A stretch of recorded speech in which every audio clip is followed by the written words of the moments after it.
കേരളത്തിലെ ഏറ്റവും മികച്ച ഇഗ്നോ കോച്ചിംഗ് പ്ലാറ്റ്ഫോമായ ലേൺവൈസ് അവതരിപ്പിക്കുന്ന ഇഗ്നോ ഫോക്കസ് 4.0.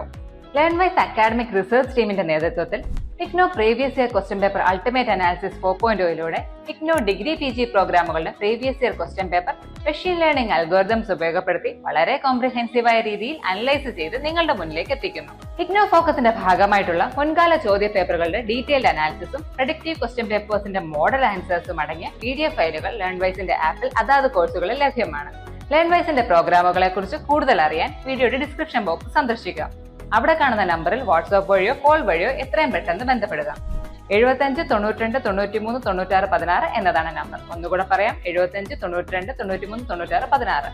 അപ്പോൾ വരുന്ന ഇഗ്നോ എക്സാംസിന് എല്ലാ ലേണേഴ്സിനും എല്ലാവിധ ആശംസകളും നേരുന്നു. All the best. All of you. നമ്മൾ ഇന്ന് നോക്കാൻ പോകുന്നത് ഇഗ്നോ യൂണിവേഴ്സിറ്റിയുടെ BA ഹിസ്റ്ററിയുടെ BHIC 1110 എന്ന് പറയുന്ന പേപ്പറുടെ ക്വസ്റ്റ്യൻ പേപ്പർ അനാലിസിസ് വീഡിയോ ആണ്. അപ്പൊ നമുക്ക് വീഡിയോയിലേക്ക് പോകാം. അപ്പൊ ഇങ്ങനെ ഒരു അനാലിസിസ് വീഡിയോ നമ്മൾ ചെയ്യുന്നതിന്റെ ഉദ്ദേശം എന്ന് പറയുന്നത് പരീക്ഷ നമുക്ക് കുറച്ചും കൂടെ എളുപ്പമാക്കുന്നതിന് വേണ്ടിയാണ്. അപ്പൊ ഈ ഒരു അനാലിസിസ് വീഡിയോയിൽ നമ്മൾ പ്രധാനമായിട്ട് ഒരു റിവിഷൻ പോലെ അല്ലെങ്കിൽ വളരെ പ്രധാനപ്പെട്ട് നമുക്ക് നോക്കേണ്ട ഹൈ പ്രോബബിലിറ്റി ടോപ്പിക് ഏതൊക്കെയാണ്, എങ്ങനെയാണ് അത് ആൻസർ ചെയ്യേണ്ടത്, ക്വസ്റ്റ്യൻ വരുന്ന ഒരു ട്രെൻഡ് എങ്ങനെയാണ്, മോസ്റ്റ് റിപ്പീറ്റഡ് ആയി ചോദിച്ചിട്ടുള്ള ചോദ്യങ്ങൾ ഏതൊക്കെയാണ്, എക്സാം പാറ്റേൺ എങ്ങനെയാണ്, മാർക്കിംഗ് സ്കീം എങ്ങനെയാണ്, ഇങ്ങനെയുള്ള കാര്യങ്ങളൊക്കെയാണ് ഈ അനാലിസിസ് വീഡിയോയിൽ നമ്മൾ പ്രസന്റ് ചെയ്യാനായിട്ട് ഉദ്ദേശിക്കുന്നത്. അപ്പൊ BHIC 110 history of India from 7057 to 8057 എന്ന് പറയുന്ന പേപ്പറുടെ ആണ് PYQ അനാലിസിസ് നമ്മളിവിടെ കണ്ടക്ട് ചെയ്യുന്നത്. അപ്പോൾ ഈ ഒരു വീഡിയോയിൽ നമ്മൾ പ്രധാനമായിട്ടും എങ്ങനെയാണ് കാര്യങ്ങൾ വിശദീകരിക്കുന്നതെന്ന് ചോദിച്ചാൽ ഒരു സിലബസ് മാപ്പിംഗ് കൃത്യമായി നൽകുന്നുണ്ട്. അത് പ്രകാരം നിങ്ങൾക്ക് ഓരോ ബ്ലോക്കിൽ നിന്നും വരാവുന്ന പ്രധാനപ്പെട്ട ടോപ്പിക്കുകൾ ഏതൊക്കെയാണെന്ന് ഡീറ്റെയിൽ ആയിട്ട് തന്നെ പറയുന്നുണ്ട്. ദെൻ അത് കൂടാതെ നമ്മൾ എക്സാം പാറ്റേൺ അനാലിസിസ് നടത്തുന്നുണ്ട്. അതായത് എക്സാം ഫോർമാറ്റ് എങ്ങനെയാണ്, മാർക്ക് ഡിസ്ട്രിബ്യൂഷൻ എങ്ങനെയാണ്, ക്വസ്റ്റ്യൻ വരുന്ന രീതി, അതിലെ സ്റ്റൈലിലുള്ള വ്യത്യാസങ്ങൾ എങ്ങനെയാണ്, സ്ട്രക്ചർ എങ്ങനെയാണ്, ഇതൊക്കെ ഇതിൽ ഡിസ്കസ് ചെയ്യുന്നുണ്ട്. ദെൻ അത് കൂടാതെ നമ്മൾ ഹൈ പ്രോബബിലിറ്റി അല്ലെങ്കിൽ ഏറ്റവും കൂടുതൽ റിപ്പീറ്റഡ് ആയി ചോദിച്ചിട്ടുള്ള ഫ്രീക്വന്റ് ആയി ചോദിച്ചിട്ടുള്ള ചോദ്യങ്ങൾ ഏതൊക്കെയാണ്, അത് റിഫ്രൈസ് ചെയ്ത് വരുന്ന രീതി എങ്ങനെയൊക്കെയാണെന്നുള്ളതും ഡിസ്കസ് ചെയ്യുന്നുണ്ട്. പിന്നെ അത് കൂടാതെ ലേൺവൈസിന്റെ ഭാഗത്തു നിന്നും ഒരു ടോപ്പിക് പ്രോബബിലിറ്റി ആൻഡ് പ്രഡിക്ഷൻസ് നമ്മൾ നടത്തുന്നുണ്ട്. അതായത് വരാൻ സാധ്യതയുള്ള ചോദ്യം ഏതാണ് എന്നുള്ള ഒരു പ്രഡിക്ഷനും ഒരു മോക്ക് പ്രഡിക്റ്റീവ് പേപ്പറും അതിന്റെ ആൻസർ സ്കീമും അതേ കൂട്ട് മാർക്കിംഗ് സ്കീമും നിങ്ങൾക്ക് നൽകുന്നുണ്ട്. അപ്പൊ നമുക്ക് ആദ്യം ഓരോ യൂണിറ്റ് വൈസ് ഉള്ള അനാലിസിസ് എങ്ങനെയാണെന്നുള്ളത് നോക്കാം. അപ്പൊ ഇവിടെ ഒരു ബാർ ചാർട്ട് തന്നിട്ടുണ്ട്. അപ്പൊ ഇതിൽ നിന്ന് തന്നെ നമുക്ക് ഒരു കാര്യം വളരെ വ്യക്തമാണ്. ഈ യൂണിറ്റ് 9ലെ കൊമേഴ്ഷ്യലൈസേഷൻ എന്ന് പറയുന്ന ടോപ്പിക് ഏകദേശം 12 തവണയോളം ചോദിച്ചിട്ടുള്ള ഒരു ചോദ്യമാണ്. അപ്പൊ ഇത് കാണുമ്പോൾ നമുക്ക് കൺഫ്യൂഷൻസ് ഉണ്ടാവാനുള്ള സാധ്യതകളുണ്ട്. അതുകൊണ്ട് തന്നെ ഇതിന്റെ ഒരു ടേബിൾ വൈസ് ആയിട്ടുള്ള അനാലിസിസ് എങ്ങനെയാണെന്ന് നമുക്ക് നോക്കാം. ഓക്കെ, അപ്പൊ ഇതാണ് യൂണിറ്റ് അല്ലെങ്കിൽ ടോപ്പിക് അപ്പിയറൻസ് എത്ര തവണയോളം റിപ്പീറ്റ് ചെയ്ത് ചോദിച്ചിട്ടുണ്ട് എന്നുള്ള ഒരു ടേബിൾ ആണ്. അപ്പൊ ഇതിൽ നിന്ന് നമുക്കൊരു കാര്യം വ്യക്തമാണ്. 8ാമത്തെ യൂണിറ്റിലെ പെർമനന്റ് സെറ്റിൽമെന്റ് ഇൻ ബംഗാൾ എന്ന് പറയുന്ന ടോപ്പിക് വളരെ പ്രധാനപ്പെട്ട ടോപ്പിക്കാണ്. ഏകദേശം 12 തവണയോളം ഇത് റിപ്പീറ്റ് ചെയ്ത് ചോദിച്ചിട്ടുള്ള ഒരു ഹൈ റെലവന്റ് ചോദ്യമാണെന്ന് പറയാം. ദെൻ 9ാമത്തെ യൂണിറ്റിലെ കൊമേഴ്ഷ്യലൈസേഷൻ അണ്ടർ ദ ബ്രിട്ടീഷ് എന്ന് പറയുന്ന ടോപ്പിക് ഏകദേശം 11 തവണയോളം ചോദിച്ചിട്ടുണ്ട്. അതും ഹൈ റെലവന്റ് ടോപ്പിക് ആണ്. ദെൻ 14ാമത്തെ യൂണിറ്റിലെ കോസസ് ഓഫ് റിവോൾട്ട് ഓഫ് 8057 എന്ന് പറയുന്ന ടോപ്പിക് 10 തവണയോളം ചോദിച്ചിട്ടുണ്ട്. ഹൈ ലെവൽ ചോദ്യമാണ്. 10ാമത്തെ യൂണിറ്റിലെ വാട്ട് ഈസ് ഡി ഇൻഡസ്ട്രിയലൈസേഷൻ എന്ന് പറയുന്ന ടോപ്പിക്കും 10 തവണയോളം ചോദിച്ചിട്ടുള്ള ഒരു ഹൈ റെലവന്റ് ടോപ്പിക് തന്നെയാണ്. അടുത്തത് 8ാമത്തെ യൂണിറ്റിലെ റൈറ്റ് വാരി ആൻഡ് മഹൽവാരി സിസ്റ്റം ഏകദേശം 7 തവണയോളമാണ് ആ ചോദ്യം വന്നിട്ടുള്ളത്. അതൊരു മീഡിയം റെലവന്റ് ആയിട്ടുള്ള ഒരു മീഡിയം ലെവലിലുള്ള ഒരു ചോദ്യമാണെന്ന് പറയാം. ദെൻ ഒരു 14 തവണയോളം റിപ്പീറ്റ് ചെയ്ത് ചോദിച്ചിട്ടുള്ള ചോദ്യമാണ്. 14ാമത്തെ യൂണിറ്റിലെ 7 തവണയോളം ചോദിച്ച ചോദ്യമാണ് സപ്രഷൻ ആൻഡ് റിപ്രഷൻ എന്ന് പറയുന്ന ടോപ്പിക്. അത് ഒരു മീഡിയം ലെവൽ ക്വസ്റ്റ്യൻ ആണ്. ദെൻ കൊളോണിയൽ എഡ്യൂക്കേഷൻ പോളിസി എന്ന് പറയുന്ന ടോപ്പിക് 7ാമത്തെ യൂണിറ്റിലെ ടോപ്പിക്കാണത്. അത് 7 തവണയോളം ചോദിച്ചിട്ടുള്ള ഒരു മീഡിയം ലെവൽ ക്വസ്റ്റ്യൻ ആണ്. ദെൻ 6ാമത്തെ യൂണിറ്റിലെ ബ്രിട്ടീഷ് അഡ്മിനിസ്ട്രേഷൻ എന്ന് പറയുന്ന ടോപ്പിക് ഏകദേശം 6 തവണയോളം റിപ്പീറ്റ് ചെയ്ത് ചോദിച്ചിട്ടുള്ള ഒരു മീഡിയം ലെവൽ ക്വസ്റ്റ്യൻ ആണ്. ദെൻ 15ാമത്തെ യൂണിറ്റിലെ ഇൻഡേഞ്ചേർഡ് ലേബർ എന്ന് പറയുന്ന ടോപ്പിക് ഏകദേശം 5 തവണയോളം ചോദിച്ചിട്ടുണ്ട്. അപ്പൊ അതൊരു മീഡിയം ലെവൽ ക്വസ്റ്റ്യൻ ആണ്. ദെൻ 1ാമത്തെ യൂണിറ്റിലെ റീജിയണൽ പൊളിറ്റിക്സ് എന്ന് പറയുന്ന ടോപ്പിക് 5 തവണയോളം ചോദിച്ചിട്ടുള്ള ഒരു മീഡിയം ലെവൽ ക്വസ്റ്റ്യൻ ആണ്. ദെൻ 12ാമത്തെ യൂണിറ്റിലെ സോഷ്യൽ ഡിസ്ക്രിമിനേഷൻ എന്ന് പറയുന്ന ടോപ്പിക് 5 തവണയോളം ചോദിച്ചിട്ടുള്ള ഒരു മീഡിയം ലെവൽ ക്വസ്റ്റ്യൻ ആണ്. ദെൻ 3ാമത്തെ പാഠത്തിലെ ആംഗ്ലോ ഫ്രഞ്ച് റൈവൽറി എന്ന് പറയുന്ന ടോപ്പിക് അതൊരു ലോ ലെവൽ ക്വസ്റ്റ്യൻ ആണ്. അതായത് കുറവ് തവണയെ അത് ചോദിച്ചിട്ടുള്ളൂ, ഒരു 4 തവണയോളം അത് ചോദിച്ചിട്ടുണ്ട്. ദെൻ 5ാമത്തെ യൂണിറ്റിലെ യൂട്ടിലിറ്റേറിയൻസ് ഇൻ ഇന്ത്യ എന്ന് പറയുന്ന ടോപ്പിക്കും 4 തവണയെ അതും ചോദിച്ചിട്ടുള്ളൂ. അപ്പൊ ഈ തന്നിട്ടുള്ള ഒരു ടേബിൾ അനാലിസിസിൽ നിന്ന് 10 തവണയിൽ കൂടുതൽ ചോദിച്ച ചോദ്യങ്ങളെല്ലാം തന്നെ 10 മുതൽ 10 തവണയിൽ കൂടുതൽ ചോദിച്ചതെല്ലാം ഹൈ റെലവന്റ് ക്വസ്റ്റ്യൻസ് ആണ്. ഏകദേശം 5 to 9 തവണ ചോദിച്ച ചോദ്യങ്ങളെല്ലാം ഒരു മീഡിയം ലെവൽ ചോദ്യങ്ങളാണ്. 5ൽ താഴെ വന്ന ചോദ്യങ്ങളെല്ലാം തന്നെ ഒരു ലോ ലെവൽ അല്ലെങ്കിൽ കുറവ് തവണ ചോദിച്ച ചോദ്യങ്ങളായിട്ട് പറയാം. ഇനി പ്രധാനമായും നിങ്ങൾ പഠിച്ചിരിക്കേണ്ട ഒരു ടോപ്പ് 3 ഹൈ yield ടോപ്പിക്സ് ഏതൊക്കെയാണെന്ന് ചോദിച്ചാൽ അത് ഇത് 3 പെർമനന്റ് സെറ്റിൽമെന്റ് ഇൻ ബംഗാൾ എന്ന് പറയുന്ന ടോപ്പിക് യൂണിറ്റ് 8ലെ ടോപ്പിക്കാണത്. അത് നിർബന്ധമായും പഠിച്ചിരിക്കണം. Then commercialisation under the British rule എന്ന് പറയുന്ന ടോപ്പിക് അത് 9ാമത്തെ യൂണിറ്റിലെ ഭാഗമാണ്. അതും നിർബന്ധമായും പഠിച്ചിരിക്കേണ്ട ഒരു ടോപ്പിക്കാണ്. Then causes of the revolt of 1857 എന്ന് പറയുന്ന ടോപ്പിക് അത് 14ാമത്തെ യൂണിറ്റിലെ ടോപ്പിക്കാണ്. ഇതും നിർബന്ധമായും പഠിച്ചു പോകേണ്ട ടോപ്പിക്കാണ്. അപ്പൊ ഈ 3ഉം നിർബന്ധമായും നിങ്ങൾ പഠിച്ചിരിക്കേണ്ട ടോപ്പിക്സ് ആണ്. ഇനി ഇത് കൂടാതെ ക്വസ്റ്റ്യൻ പാറ്റേൺ എങ്ങനെയാണെന്നുള്ളത് നമുക്ക് നോക്കാം. ഇപ്പൊ പ്രധാനമായിട്ട് നമുക്ക് essay type questions, short note questions, thematic short note, പിന്നെ ഡെഫിനിഷൻസ് എഴുതാൻ, പിന്നെ MCQ അല്ലെങ്കിൽ ഫിൽ ഇൻ ദ ബ്ലാങ്ക്സ്, അത് നമുക്ക് അങ്ങനെ കാര്യമായിട്ട് ചോദിച്ചതുവരെ വന്നിട്ടില്ല. നമുക്ക് അതിക്ക് മുമ്പ് പറഞ്ഞ 4 കാര്യങ്ങളാണ് കൂടുതൽ തവണ ചോദിച്ചു വന്നിട്ടുള്ള ഒരു രീതി എന്ന് പറയുന്നത് ഇങ്ങനെയാണ്. അപ്പൊ ഇതിൽ എസ്സേ ടൈപ്പ് ചോദ്യങ്ങളെല്ലാം തന്നെ 20 മാർക്കിന് നമുക്ക് എക്സ്പെക്ട് ചെയ്യാവുന്ന ക്വസ്റ്റ്യൻസ് ആയിരിക്കും. അത് നിങ്ങൾ ഏകദേശം ഒരു 350 മുതൽ 400 വേർഡ്സിൽ ഉത്തരം എഴുതേണ്ട ചോദ്യങ്ങളാണ്. ഷോർട്ട് നോട്ട് ക്വസ്റ്റ്യൻസ് 10 മാർക്ക് വരെയാണ് അതിന് മാക്സിമം മാർക്ക് വരുന്നത്. അതൊരു 180 മുതൽ 220 വേർഡ്സിൽ എഴുതേണ്ട ഉത്തരങ്ങളാണ്. ദെൻ തിമാറ്റിക് ഷോർട്ട് നോട്ട് അതും നമുക്ക് 10 മാർക്കാണ് മാക്സിമം അതിന് എക്സ്പെക്ട് ചെയ്യാവുന്നത്. 180 മുതൽ 220 വേർഡ്സിൽ ഉത്തരം എഴുതണം. ദെൻ ലിസ്റ്റ് അല്ലെങ്കിൽ ഡെഫിനിഷൻ ആയിട്ട് എഴുതേണ്ട ചോദ്യങ്ങളുടെ മാർക്ക് 5 മാർക്കോളമാണ് വന്നിട്ടുള്ളത്. അതൊരു 50 to 80 വേർഡ്സിൽ ഉത്തരം എഴുതേണ്ട ചോദ്യങ്ങളായിരിക്കും. ദെൻ അവസാനത്തെ ഈ MCQ ലെവൽ ചോദ്യങ്ങൾ നമുക്ക് ഇതുവരെ വന്നിട്ടില്ല. അതുകൊണ്ട് അത് ഇത്തവണയും എക്സ്പെക്ട് ചെയ്യേണ്ടതായിട്ട് ഇല്ല. ഇപ്പൊ നേരത്തെ പറഞ്ഞ കാര്യമാണ്, ഒരു എസ്സേ ടൈപ്പ് ചോദ്യം എന്ന് പറയുമ്പോൾ അത് നമുക്ക് 20 മാർക്കിന്റെ ചോദ്യമാണ്. 400 വേർഡ്സിലാണ് എഴുതേണ്ടത്. അപ്പൊ അത് വരാവുന്ന രീതി എന്ന് പറയുന്നത് ഒന്നില്ലെങ്കിൽ നിങ്ങളെടുത്ത് അത് അനലൈസ് ചെയ്യാൻ പറഞ്ഞ് അല്ലെങ്കിൽ ക്രിട്ടിക്കലി ഇവാലുവേറ്റ് ചെയ്യാൻ പറഞ്ഞുള്ള രീതിയിലാണ് ഇത്തരത്തിലുള്ള ചോദ്യങ്ങളെല്ലാം വരാറുള്ളത്. ദെൻ ഷോർട്ട് നോട്ട് ക്വസ്റ്റ്യൻസ് പറയുകയാണെങ്കിൽ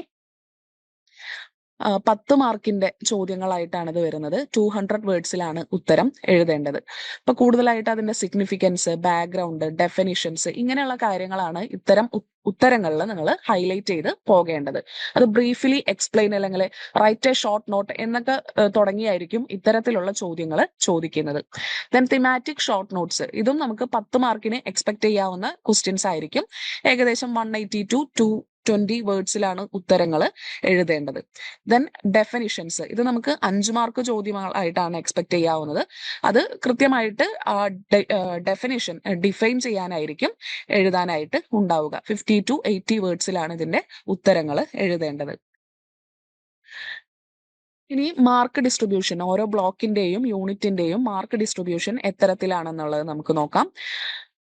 ഇപ്പോ ഇന്ത്യൻ പോളിറ്റി, സൊസൈറ്റി, എക്കോണമി എന്ന് പറയുന്ന ബ്ലോക്കില് ഏകദേശം 7 മാർക്കിന്റെ വരെ ചോദ്യങ്ങൾ ഈ ഭാഗത്ത് നിന്ന് വന്നിട്ടുണ്ട്. അതായത് മൊത്തം പേപ്പറിൽ ഒരു 7% ചോദ്യങ്ങൾ ഈ ഭാഗത്ത് നിന്ന് ഉണ്ടായിരിക്കാം.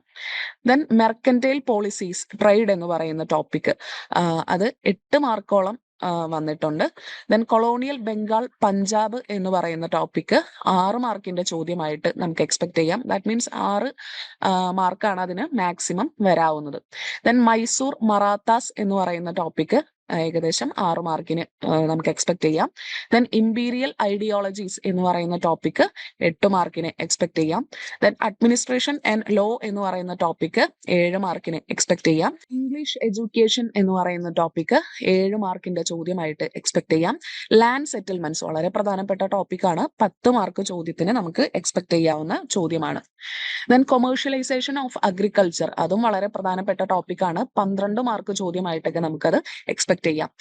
ദെൻ ഡി ഇൻഡസ്ട്രിയലൈസേഷൻ, അതും വളരെ പ്രധാനപ്പെട്ട ടോപ്പിക്കാണ്. 10 മാർക്ക് ക്വസ്റ്റ്യൻ വരെ നമുക്കതിന് എക്സ്പെക്ട് ചെയ്യാവുന്നതാണ്. ദെൻ ഇക്കോണമിക് ഇമ്പാക്ട് എന്ന് പറയുന്ന ചോദ്യം 7 മാർക്ക് ചോദ്യമായിട്ട് വന്നിട്ടുണ്ട്. Then social discrimination 7 mark question. Tribal or പെസൻ resistance 8 mark ചോദ്യം. ദെൻ റിവോൾട്ട് ഓഫ് 1857 10 മാർക്ക് ചോദ്യമാണ്. വളരെ ഇമ്പോർട്ടന്റ് ആയിട്ടുള്ള ഒരു ക്വസ്റ്റ്യൻ കൂടിയാണ്. ദെൻ ഇൻഡേഞ്ചേർഡ് ലേബർ എന്ന് പറയുന്ന ടോപ്പിക് 5 മാർക്ക് ചോദ്യമായിട്ട് നമുക്ക് എക്സ്പെക്ട് ചെയ്യാവുന്നതാണ്. നിങ്ങൾ ഓൾറെഡി ഇഗ്നോയിൽ ജോയിൻ ചെയ്തിട്ടുള്ള ഒരാളാണോ? അതല്ലെങ്കിൽ ഇഗ്നോയിൽ ജോയിൻ ചെയ്ത് ഡിഗ്രി PG ഒക്കെ തന്നെ നേടണമെന്ന് ആഗ്രഹിക്കുന്ന ഒരാളാണോ? ആണെങ്കിൽ നിങ്ങൾക്ക് വേണ്ടിയുള്ളതാണ് ലേൺവൈസ് പ്ലാറ്റ്ഫോം. കേരളത്തിലെ ഏറ്റവും മികച്ച ഇഗ്നോ സപ്പോർട്ട് പ്ലാറ്റ്ഫോം ആയിട്ടുള്ള ലേൺവൈസിന്റെ സഹായത്തോടു കൂടി രാജ്യത്തെ ഏറ്റവും മികച്ച, ഏറ്റവും ക്രെഡിബിൾ ആയിട്ടുള്ള ഡിസ്റ്റൻസ് എഡ്യൂക്കേഷൻ യൂണിവേഴ്സിറ്റി ആയിട്ടുള്ള ഇഗ്നോയിൽ നിന്ന് നിങ്ങൾക്ക് ഡിഗ്രി PG MBA എല്ലാം നേടാം. ഇഗ്നോ നൽകി വരുന്ന 36ഓളം വരുന്ന പ്രോഗ്രാമുകളിൽ നിങ്ങൾക്ക് first year, second year, third year, fourth ഇയറിന് ആവശ്യമായിട്ടുള്ള കോംപ്രിഹെൻസീവ് സപ്പോർട്ട് ലേൺവൈസിൽ നിങ്ങൾക്ക് ലഭ്യമാണ്. തങ്ങളുടെ എല്ലാ ലേണേഴ്സിനും കൃത്യമായ മെന്റർഷിപ്പോടുകൂടി കോംപ്രിഹെൻസീവ് ആയ ഒരു ഡിഗ്നിഫൈഡ് ലേണിംഗ് എക്സ്പീരിയൻസ് ഉറപ്പാക്കാൻ ലേൺവൈസ് എപ്പോഴും തന്നെ ശ്രദ്ധിക്കാറുണ്ട്. ലേൺവൈസിന്റെ വ്യത്യസ്ത സവിശേഷതകൾ നിങ്ങൾക്കിവിടെ കാണാൻ സാധിക്കും. അതുപോലെ ലേൺവൈസിൽ നിന്ന് പഠിച്ചിറങ്ങിയിട്ടുള്ളവരുടെയും നിലവിൽ പഠിച്ചുകൊണ്ടിരിക്കുന്നവരുടെയും എക്സ്പീരിയൻസ് അറിയുന്നതിനും മനസ്സിലാക്കുന്നതിനും എത്രയും പെട്ടെന്ന് ലേൺവൈസ് യൂട്യൂബ് ചാനലിൽ പോവുക. നിങ്ങൾക്ക് അവിടെ ഒരുപാട് വീഡിയോസ് കാണാൻ സാധിക്കും. ലേൺവൈസിനെ പറ്റി കൂടുതൽ മനസ്സിലാക്കുന്നതിനായിട്ടും ഞങ്ങളുടെ എക്സിക്യൂട്ടീവുമായിട്ട് ബന്ധപ്പെടുന്നതിനായിട്ടും താഴെ കൊടുത്തിരിക്കുന്ന നമ്പറിൽ വാട്സാപ്പ് വഴിയോ കോൾ വഴിയോ ബന്ധപ്പെടുക. ഇനി നമുക്ക് നോക്കേണ്ടത് ടൈം മാനേജ്മെന്റ് എങ്ങനെ ചെയ്യണം എന്നുള്ളതാണ്. ഒരു പരീക്ഷ എഴുതുമ്പോൾ വളരെ പ്രധാനപ്പെട്ട കാര്യമാണ് കൃത്യമായി സമയം പാലിച്ച് ഉത്തരം എഴുതുക എന്ന് പറയുന്നത്. ഇപ്പോൾ നമുക്കൊരു എസ്സേ ടൈപ്പ് ചോദ്യമാണ് നമ്മൾ അറ്റൻഡ് ചെയ്യുന്നതെങ്കിൽ നമുക്കറിയാം ടോട്ടൽ എക്സാം അവേഴ്സ് എന്ന് പറയുന്നത് 3 hours ആണ്. 3 മണിക്കൂറാണ് ഒരു പരീക്ഷ എന്ന് പറയുന്നത്. അപ്പൊ ഇതില് നിങ്ങൾ ഒരു 3-4 ക്വസ്റ്റ്യൻ, അതായത് 50-52 മാർക്കിന്റെ ചോദ്യങ്ങൾ നമുക്ക് എസ്സേ ടൈപ്പിൽ അല്ലെങ്കിൽ ലോങ് ആൻസേഴ്സ് ആയിട്ട് എക്സ്പെക്ട് ചെയ്യാവുന്നതാണ്. അപ്പോൾ ഒരു എസ്സേക്ക് മാക്സിമം 30-35 മിനിറ്റ് കൊടുക്കാനായി പാടുള്ളൂ. അതിൽ കൂടുതൽ ആ എസ്സേയും വെച്ച് നമ്മൾ എഴുതാനിരിക്കുകയാണെങ്കിൽ കൃത്യമായ സമയം നമുക്ക് പാലിച്ച് ഉത്തരം എഴുതാനായിട്ട് കഴിയില്ല. ഇനി ഷോർട്ട് നോട്ട് ഉത്തരങ്ങളാണ് നിങ്ങൾ എഴുതുന്നതെങ്കിൽ നമുക്കൊരു 3-4 ഷോർട്ട് നോട്ട്സ് എക്സ്പെക്ട് ചെയ്യാവുന്നതാണ്. മാക്സിമം 15-18 മിനിറ്റ് ഒരു ഷോർട്ട് നോട്ട് ഉത്തരത്തിന് നൽകാൻ പാടുള്ളൂ. ഇനി തിമാറ്റിക് ഷോർട്ട് നോട്ടാണ് ഉത്തരം എഴുതുന്നതെങ്കിൽ നമുക്ക് 13 മാർക്കിന്റെ ചോദ്യങ്ങളായിട്ട് അത് എക്സ്പെക്ട് ചെയ്യാവുന്നതാണ്. 1-2 ചോദ്യങ്ങളെ അങ്ങനെ വരുന്നുള്ളൂ. ഏകദേശം 8 മുതൽ 10 മിനിറ്റ് വരെ ഇത്തരം ഉത്തരങ്ങൾക്ക് നമുക്ക് നൽകാവുന്നതാണ്. ദെൻ ലാസ്റ്റ് ഒരു 10-15 മിനിറ്റ് നിങ്ങൾ എഴുതിയ കാര്യങ്ങൾ ഒന്നും കൂടെ റിവൈസ് ചെയ്ത് നോക്കുന്നതിന് വേണ്ടി അല്ലെങ്കിൽ ഒരു പ്രൂഫ് റീഡിങ്ങിന് വേണ്ടി നൽകേണ്ടതാണ്. നമുക്ക് കൂടുതൽ തവണ റിപ്പീറ്റ് ചെയ്ത് വന്നിട്ടുള്ള ചോദ്യങ്ങൾ ഏതൊക്കെയാണ് എന്ന് ബ്ലോക്ക് വൈസ് അനാലിസിസ് ചെയ്യാവുന്നതാണ്. അപ്പോൾ ഏകദേശം 7 തവണയോളം ചോദിച്ച ഒരു ചോദ്യമാണ് പെർമനന്റ് സെറ്റിൽമെന്റ് ഓഫ് ബംഗാൾ എന്ന് പറയുന്ന ടോപ്പിക്. ഇതാണ് അതിന്റെ ചോദ്യം. Discuss the permanent settlement of Bengal, how did it effect the peasantry. കർഷകരെ എങ്ങനെയാണ് പെർമനന്റ് സെറ്റിൽമെന്റ് സിസ്റ്റം ബാധിച്ചത്, പ്രത്യേകിച്ച് ബംഗാളിലെ കർഷകരുടെ കാര്യമാണ് ഇവിടെ എടുത്ത് ചോദിക്കുന്നത്. ഇത് 7 തവണയോളം ചോദിച്ചിട്ടുള്ള ഒരു ചോദ്യമാണ്. ദെൻ 7 തവണയോളം ചോദിച്ച അടുത്തൊരു ടോപ്പിക്കാണ് commercialisation of agriculture under British rule എന്ന് പറയുന്ന topic. Then revolt of 1857 and അതിന്റെ കോസസും സിഗ്നിഫിക്കൻസും ഏകദേശം 6 തവണയോളം അപ്പിയർ ചെയ്തിട്ടുള്ള ചോദ്യമാണ്. ദെൻ റൈറ്റ് ടു വാരി സിസ്റ്റം എഴുതാനായി ഏകദേശം 6 തവണയോളം ചോദിച്ചിട്ടുണ്ട്. ദെൻ 6 തവണയോളം ചോദിച്ചിട്ടുള്ള അടുത്തൊരു ടോപ്പിക്കാണ് ഇംഗ്ലീഷ് എഡ്യൂക്കേഷനെ കുറിച്ചുള്ള ഡിബേറ്റ്. അത് വളരെ പ്രധാനപ്പെട്ട ടോപ്പിക്കാണ്. ഏകദേശം 6 തവണയോളം അതും റിപ്പീറ്റഡ് ക്വസ്റ്റ്യൻ ആണ്. ദെൻ ഡി ഇൻഡസ്ട്രിയലൈസേഷൻ, കൊളോണിയൽ ഇന്ത്യയിലെ ഡി ഇൻഡസ്ട്രിയലൈസേഷൻ എങ്ങനെയായിരുന്നു, അതിന്റെ നേച്ചർ ആൻഡ് കോൺസിക്വൻസസ് എഴുതാനായി 6 തവണയോളം ചോദിച്ചിട്ടുണ്ട്. ദെൻ 5 തവണയോളം റിപ്പീറ്റ് ചെയ്ത് ചോദിച്ചിട്ടുള്ള ഒരു ചോദ്യമാണ് tribal and peasant movements before 1857. 1857 മുമ്പുള്ള കർഷക ഗോത്രവർഗ കലാപങ്ങളുടെ ഫീച്ചേഴ്സ് ആൻഡ് അതിന്റെ ബാക്ക്ഗ്രൗണ്ട് എഴുതാനായിട്ട് ചോദിച്ചിട്ടുണ്ട്. തീർച്ചയായിട്ടും അപ്പൊ നിങ്ങൾ ഇവിടെ എല്ലാ കർഷക കലാപങ്ങളെ കുറിച്ചും ട്രൈബൽ റിവോൾട്ടിനെ കുറിച്ചൊക്കെ മെൻഷൻ ചെയ്യേണ്ടതാണ്. അടുത്തത് 5 തവണയോളം ചോദിച്ച ഒരു ചോദ്യമാണ് commercial crops encouraged by the British and their consequences. അതായത് ഇന്ത്യയിലെ കൊമേഴ്ഷ്യൽ ക്രോപ്സിനെ ബ്രിട്ടീഷുകാർ എത്തരത്തിലാണ് എൻകറേജ് ചെയ്തത്, അതിന്റെ പ്രത്യാഘാതങ്ങൾ എന്തൊക്കെയായിരുന്നു എന്നുള്ളത് എഴുതാനാണ്. അടുത്ത ഒരു ചോദ്യമാണ് 5 തവണയോളം ചോദിച്ച ഒരു ചോദ്യമാണ് features of British administrative and judicial system. ഇന്ത്യയിലെ ബ്രിട്ടീഷ് അഡ്മിനിസ്ട്രേഷന്റെയും ജുഡീഷ്യൽ സിസ്റ്റത്തിന്റെയും ഫീച്ചേഴ്സ് അല്ലെങ്കിൽ അതിന്റെ പ്രത്യേകതകൾ എഴുതാനായി ചോദിച്ചിട്ടുണ്ട്. ദെൻ അടുത്ത 5 തവണയോളം ചോദിച്ച മറ്റൊരു ചോദ്യമാണ് shift from slavery to indentured labour എന്ന് പറയുന്ന ടോപ്പിക്. അത് 5 തവണയോളം ചോദിച്ചൊരു ചോദ്യമാണ്. നമ്മളിപ്പോ ഈ പറഞ്ഞതിന്റെ തന്നെ ഒരു ടേബിൾ വൈസ് അനാലിസിസ് ആണ് ഇവിടെ നൽകിയിട്ടുള്ളത്. ഈ permanent settlement of Bengal and peasantry എന്ന് പറയുന്നത് യൂണിറ്റ് 8-3 അത് നൽകിയിട്ടുള്ളത്. 7 തവണയോളം ചോദിച്ചിട്ടുണ്ട്. 20 മാർക്ക് ചോദ്യമാണ്. Commercialisation of agriculture under British എന്ന് പറയുന്നത് 9ാമത്തെ ബ്ലോക്കിലെ 2ാമത്തെ യൂണിറ്റ് 6ാമത്തെ യൂണിറ്റുകളിലായിട്ട് കിടക്കുന്ന ഒരു ഭാഗമാണ്. 7 തവണയോളം അത് ചോദിച്ചിട്ടുണ്ട്. 20 മാർക്ക് ചോദ്യമായിരുന്നു. ദെൻ 14ാമത്തെ ബ്ലോക്കിലെ 2ാമത്തെ യൂണിറ്റ് 7ാമത്തെ യൂണിറ്റ് അതിലാണ് 1857 കലാപത്തെ കുറിച്ച് പറയുന്നത്. അത് 6 തവണയോളം ചോദിച്ചിട്ടുണ്ട്. 20 മാർക്ക് ചോദ്യമാണ്. റൈറ്റ് ടു വാരി സിസ്റ്റം 8ാമത്തെ ബ്ലോക്കിലെ 5ാമത്തെ യൂണിറ്റ് ആണ്. 6 തവണയോളം ചോദിച്ചിട്ടുള്ള 10 മാർക്ക് ക്വസ്റ്റ്യൻ ആണ്. ദെൻ ഇംഗ്ലീഷ് എഡ്യൂക്കേഷൻ, കൊളോണിയൽ ഇന്ത്യയിലെ ഇംഗ്ലീഷ് എഡ്യൂക്കേഷനെ കുറിച്ച് പറയുന്നത് 7ാമത്തെ ബ്ലോക്കിൽ 4ഉം 5ഉം യൂണിറ്റുകളിലായിട്ടാണ്. 6 തവണയോളം ഈ ചോദ്യം വന്നിട്ടുണ്ട്. 10 മാർക്ക് ചോദ്യമായിട്ടാണ് ഇവ ചോദിച്ചിട്ടുള്ളത്. അടുത്തത് ഡി ഇൻഡസ്ട്രിയലൈസേഷൻ എന്ന് പറയുന്ന ടോപ്പിക്കാണ്. അത് 10ാമത്തെ ബ്ലോക്കിലെ 2ാമത്തെ 4ാമത്തെ യൂണിറ്റുകളിലായിട്ടാണ് പറയുന്നത്. 6 തവണയോളം ചോദിച്ചിട്ടുള്ള 10 മാർക്ക് ക്വസ്റ്റ്യൻ ആണ്. Then tribal peasant movement before 1857 എന്ന് പറയുന്ന ടോപ്പിക് 13ാമത്തെ ബ്ലോക്കിലെ 3-4 യൂണിറ്റുകളിലായി അത് കിടപ്പുണ്ട്. 5 തവണയോളം ചോദിച്ചിട്ടുള്ള 20 മാർക്ക് ക്വസ്റ്റ്യൻ ആണ്. Then commercial crops and consequences എന്ന് പറയുന്ന ടോപ്പിക് 9ാമത്തെ ബ്ലോക്കിലെ 5ാമത്തെ യൂണിറ്റിൽ അപ്പിയർ ആണത്. ഏകദേശം 5 തവണ ചോദിച്ചിട്ടുണ്ട്. 20 മാർക്ക് ക്വസ്റ്റ്യൻ ആണ്. Then British administrative and judicial system അത് 6-3 ഭാഗങ്ങളിലായി കിടപ്പുണ്ട്. 5 തവണയോളം ചോദിച്ച 20 മാർക്ക് ചോദ്യമാണ്. ഇതെല്ലാം എങ്ങനെ പഠിക്കണം എന്നുള്ളൊരു സ്ട്രാറ്റജി ആണ് നമ്മൾ പറയുന്നത്. നമ്മൾ ചെയ്യേണ്ട ഒരു കാര്യം എന്ന് പറയുന്നത് നിങ്ങൾക്ക് ഒരു ഉത്തരം എഴുതുമ്പോൾ ചോദ്യം പേപ്പർ കിട്ടിക്കഴിഞ്ഞു, ചോദ്യം വായിച്ച് മനസ്സിലാക്കി കഴിഞ്ഞാൽ ആ ഉത്തരം എത്തരത്തിലാണ് എഴുതേണ്ടതെന്ന് ഒരു 5 മിനിറ്റ് കൊണ്ട് തന്നെ നമ്മളൊരു ഔട്ട്ലൈൻ ഫ്രെയിം ചെയ്ത് വെക്കാം. ദെൻ പിന്നെ കിട്ടുന്ന ഒരു 12-15 മിനിറ്റിൽ അത് എഴുതി തീർക്കാനായിട്ട് നോക്കാം. കീ പോയിന്റ്സ് എല്ലാം തന്നെ നമ്മൾ മെമ്മറൈസ് ചെയ്ത് എടുക്കാനായി ശ്രദ്ധിക്കുക. അപ്പൊ അതിനുവേണ്ടി നിങ്ങൾക്ക് അതൊരു പ്രിസൈസ് നോട്ട്സുകളായിട്ട് തയ്യാറാക്കാവുന്നതാണ്. അല്ലെങ്കിൽ ഒരു വെൽ സ്ട്രക്ചേർഡ് ആയിട്ടുള്ള നോട്ടുകളായിട്ട് അത് പ്രിപ്പയർ ചെയ്ത് റിപ്പീറ്റ് ചെയ്യാവുന്നതാണ്. പിന്നെ നമ്മൾ എഴുതുമ്പോൾ നല്ലൊരു ഇൻട്രൊഡക്ഷൻ ഒക്കെ കൊടുത്ത് അതേ കൂട്ട് നല്ലൊരു കൺക്ലൂഷൻ ഒക്കെ കൊടുത്തുകൊണ്ട് ഉത്തരം എൻഡ് ചെയ്യാനൊക്കെ പ്രത്യേകം ശ്രദ്ധിക്കുക. ഈ ലേൺ വൈസിന്റെ ഭാഗത്ത് നിന്ന് നമ്മളൊരു പ്രോബബിലിറ്റി അല്ലെങ്കിൽ ഒരു പ്രഡിക്ഷൻ അനാലിസിസ് കൂടി നടത്താണ്. അപ്പൊ അതില് 8ാമത്തെ യൂണിറ്റിലെ പെർമനന്റ് സെറ്റിൽമെന്റ് ഇൻ ബംഗാൾ എന്ന് പറയുന്ന ചോദ്യം അത് നമുക്ക് ഇത്തവണയും എക്സ്പെക്ട് ചെയ്യാവുന്ന ഒരു 100% സാധ്യതയുള്ള ഒരു ക്വസ്റ്റ്യൻ ആയിട്ട് പറയാം. ദെൻ 9ാമത്തെ യൂണിറ്റിലെ കൊമേഴ്ഷ്യലൈസേഷൻ അണ്ടർ ദ ബ്രിട്ടീഷ് എന്ന് പറയുന്ന ചോദ്യം അതും ഒരു 100% ഇത്തവണയും നമുക്ക് എക്സ്പെക്ട് ചെയ്യാവുന്ന ഒരു ക്വസ്റ്റ്യൻ ആണ്. ദെൻ 14ാമത്തെ യൂണിറ്റിലെ കോസസ് ഓഫ് റിവോൾട്ട് ഓഫ് 1857 അതും നമുക്ക് 100% എക്സ്പെക്ട് ചെയ്യാവുന്ന ഒരു ചോദ്യമാണ്.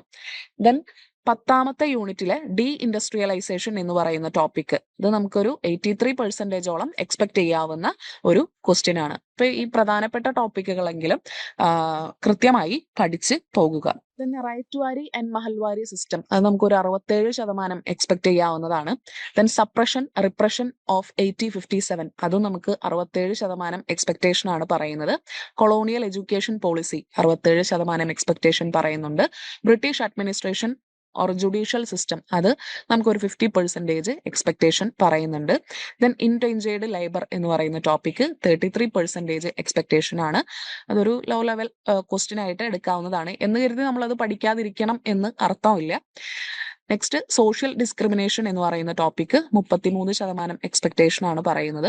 Anglo French rivalry 17%, utilitarians in India 17%. ഇതൊക്കെ നമുക്ക് ഇത്തവണയും എക്സ്പെക്ട് ചെയ്യാവുന്ന ചോദ്യങ്ങളാണ്. നിർബന്ധമായും പഠിച്ചു പോകേണ്ട ടോപ്പിക്സ് ആണ്. ഇത് ഒരു തവണ നമ്മൾ റിപ്പീറ്റ് ചെയ്തതാണ്, എന്നിരുന്നാലും ഒന്നും കൂടെ പറയാണ്. Permanent settlement in Bengal, commercialisation under the British, causes of the revolt of 1857, D industrialisation.